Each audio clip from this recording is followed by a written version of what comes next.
नमस्कार, मी सुरेश शिंदे. आपण पाहतात तळेगाव टाइम्स न्यूज. आता आपण गणेश मोफत वाचनालय या ठिकाणी आहोत. लवकरच 2025 साल येते. अनेक ठिकाणी नवीन नवीन संकल्प होणे किंवा काही बदल होणे हे अपेक्षित असताना गणेश मोफत वाचनालय या ठिकाणी सुद्धा काही बदल होणार आहेत का, याबाबत आपण लवकर जाणून घेऊयात. सर नमस्कार. 2025 येते. आता साधारण 105 वर्षाचा आपला इतिहास आहे. तर या वर्षी आपण काय बदल होणार आहे का आपल्या वाचनालयामध्ये? नमस्कार.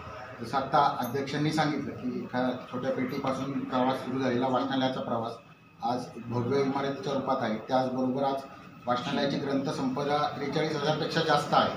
तर या सर्व गोष्टींचा विचार करून वाचकांना सोयीचं व्हावं म्हणून वाचनालय पूर्ण ग्रंथसंपदा ही संगणकीकृत व्हावी यासाठी आत्ता प्रयत्न सुरू झाले आहेत आणि पुढील काही दिवसात लवकरच सर्व वाचकांना मोबाईलच्या ॲप्लिकेशनद्वारे आपलं ग्रंथसंपदा आपल्याला आवडतं पुस्तक आपल्या आवडत्या लेखकानुसार विषयानुसार ते तुम्हाला त्या ॲप्लिकेशननुसार बुक करता येणार.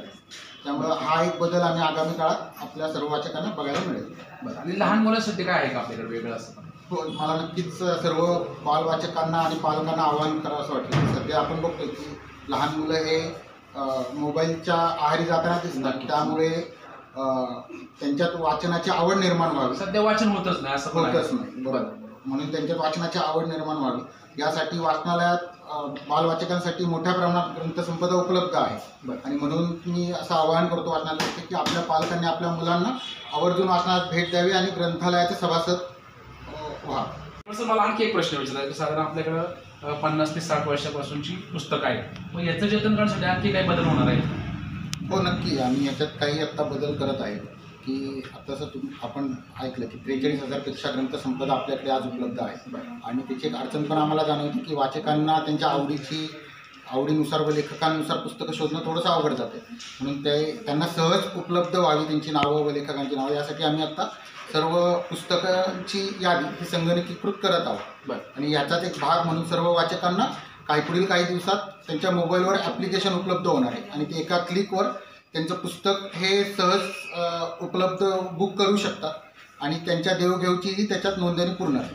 त्यामुळं हा एक आम्ही बदल हा आगामी काळात करत आहोत. आणि त्याचबरोबर एवढी मोठी ग्रंथसंपदा सुरक्षित राहावी, त्याला कोणत्याही प्रकारचं नुकसान होऊ नये यासाठी आम्ही आधी जुनी पूर्ण लाकडी कपाटं बदलून आता लोखंडी कपाटंचं काम चालू आहे.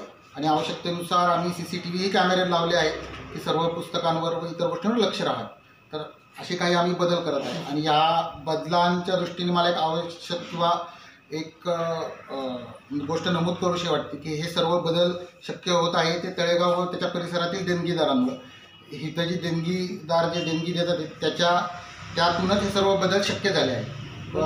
मी असं सर्वांचे गणेश मोफत वाचनालयातर्फे सर्व देणगीदारांचे आभार मानतो व असं जाहीर आवाहन करतो की अनेक देणगीदारांनी आपल्या वाचनालयाला सढळ हाताने मदत करून वाचनालय अधिक अद्ययावत करण्यासाठी मदत करते. धन्यवाद.